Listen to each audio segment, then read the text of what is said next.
Welcome back to The Matrix.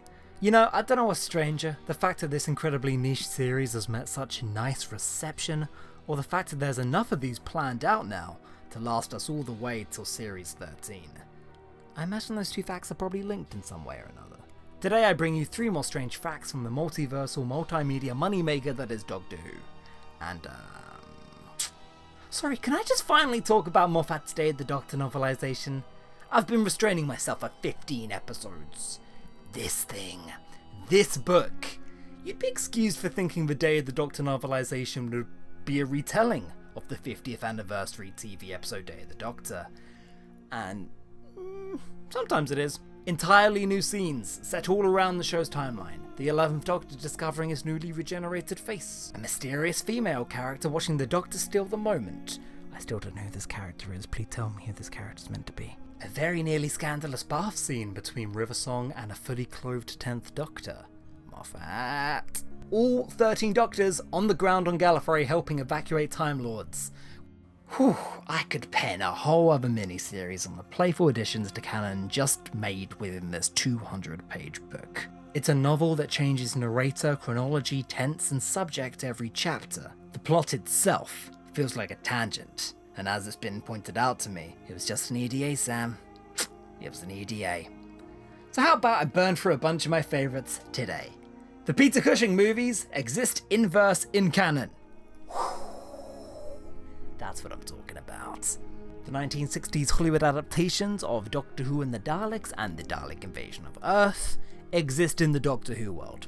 And in the events of Day of the Doctor, the 10th and the 11th spend a whole afternoon in the Black Archive watching them and calling each other Doctor Who. Ah, beautiful, beautiful. They should have worked that into the episode itself. They nearly derailed the negotiations by shouting, cheering and joining in, and then spent the next hour calling each other Doctor Who and talking like Peter Cushing. "I love his bandy legs," he said, imitating Doctor Who's walk by making no apparent change at all. This is excellent. They tried to get the old man to join in, but he'd smiled and walked away. This is a brilliant, albeit plot-halting, movie marathon that ends in them calling Peter Cushing up and pitching a 3rd movie. I'm filled with questions. Do UNIT approve of this? What does this make Linda? Wouldn't people recognise the 60s pulp sci-fi aliens on their street from Hollywood movies and thusly Looney Tunes is back in action? And most of all, who cares? Elsewhere in this book, the first 2 Doctors were colourblind. Just a neat little nod to the 60s, but hang on, where does that leave Pertwee for his first few years? The warrior potion was a placebo. Yeah, when a healer gave him the magic regeneration juice that turned him into John Hurt, this book reveals that that was lemonade.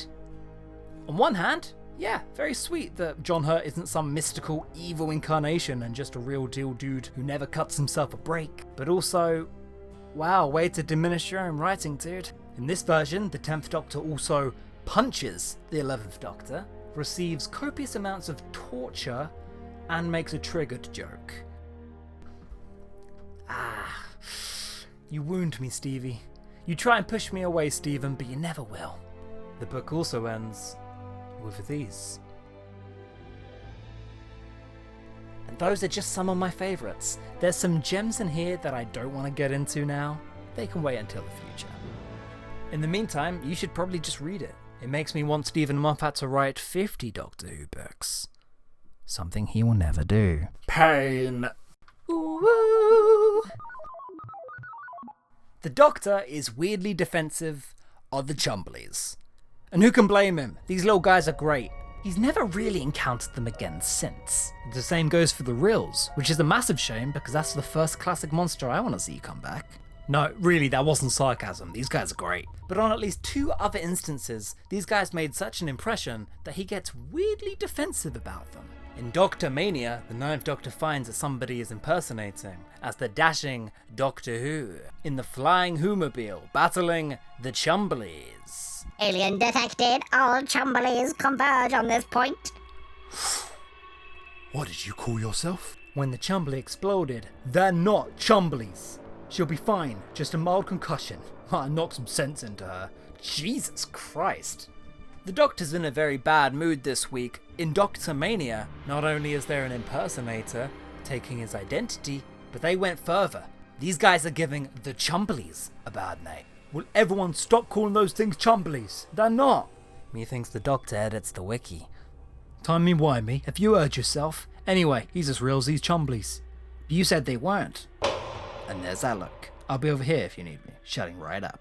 I've met the chumblies, the real chumblies, and trust me, they're nothing like whatever these are. They don't serve a role in the story beyond this point. They're basically props. But they make enough of an impression to send this Doctor on a tantrum episode. In this comic, you're not getting the Doctor, you're getting the oncoming storm. And then, in the 4th Doctor story Babelsphere, the 11th Doctor pops up at the end out of nowhere, stealing their thunder, and says this. Hello there. Sorry about dropping in on you like this. Realise you've got your hands full and all that. Now, if I recall correctly, which I think I do, I was in the process of overwhelming the computer thing with a barrage of pointless facts. So, just to help you out, I'll throw in some of my own. Top 5 foes. Number 5, Ice Warriors. Ice Warriors are cool. Literally. That's why they're cool. Number 4 has to be the Ood. Number 3, the Mandrills. Number 2, the Bandrills. And number 1, bit of a surprise, the Chumblies there.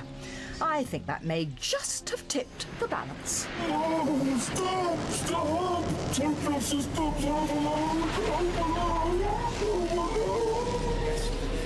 Romana and the Doctor exchanged bewildered looks. Excellent. Bellissimo. The Doctor's favourite enemy is the Chumbly. I guess because it wasn't really an enemy. Honestly, it's a good pick. It's not for Slavina the Candyman, but man's got taste. Do you think the Doctor also has his favourite season? Do you think he has like his favourite TARDIS interior list? Top 10 story arcs. More like top 10 horrific events in my life. Why would he have favourite baddies? I think he's gotten to the point where these threats to the universe are so small and quaint to him, he finds them a bit adorable. As much as I'd like to think the 11th Doctor just arrived to talk to the 4th Doctor about monsters, this was actually to help defeat an evil computer who hated lists. They defeated an evil AI with trivia.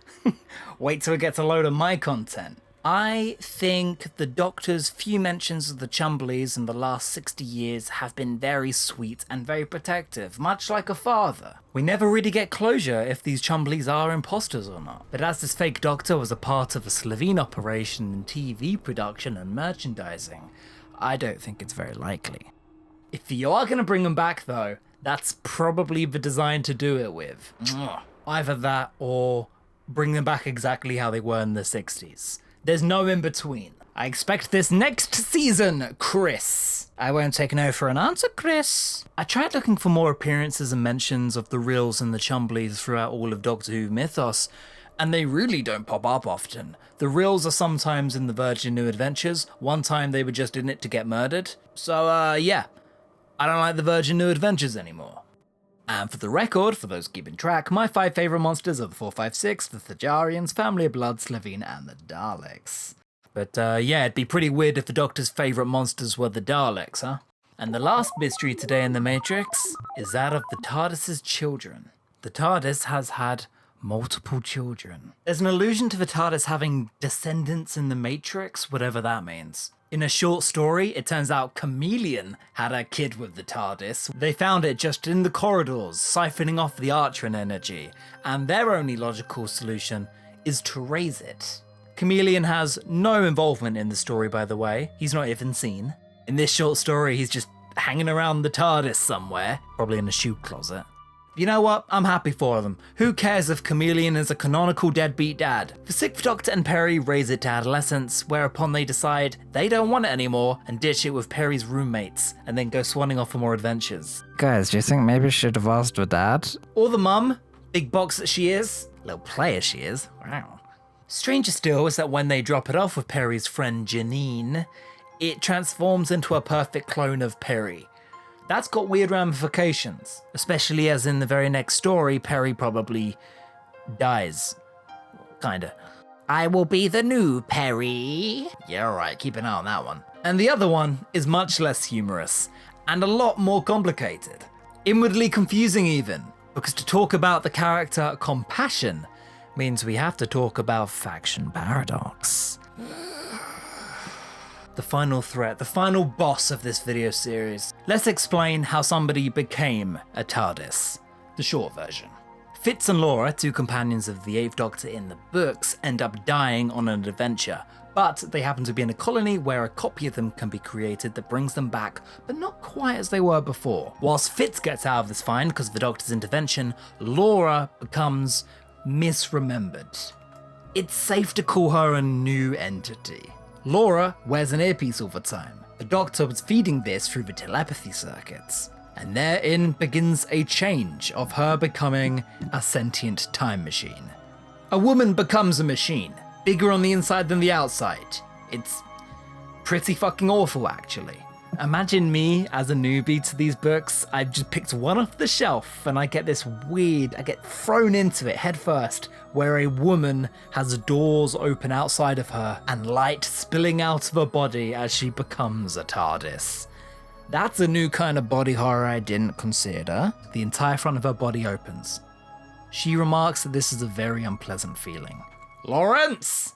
Miles went a step further and added a short story explaining that the TARDIS had a desire to bear children, implying that this was planned, and not a very good plan, as she creates Compassion, a walking, talking TARDIS companion. But wait a second, it gets weirder. The Time Lords then want to breed her to make new war TARDISes, which starts a whole other arc, which I believe results in the Doctor destroying Gallifrey. Again, it's really best to just take it one book at a time. Compassion was left on Earth to recover, where we have never seen her again. She also became a detective in the City of the Saved. It's a pretty good outcome for a villain turned companion. As for the rest of the EDAs, I'll come back to you. This is a lot of literature to read in a very small space of time, especially as I probably have to start from the very beginning. I've downloaded a bunch of audios, but if anyone wants to give me the know-how or the starting point for Faction Paradox, this is where my quest begins. I'll see you next time with 3 more mysteries from the Matrix.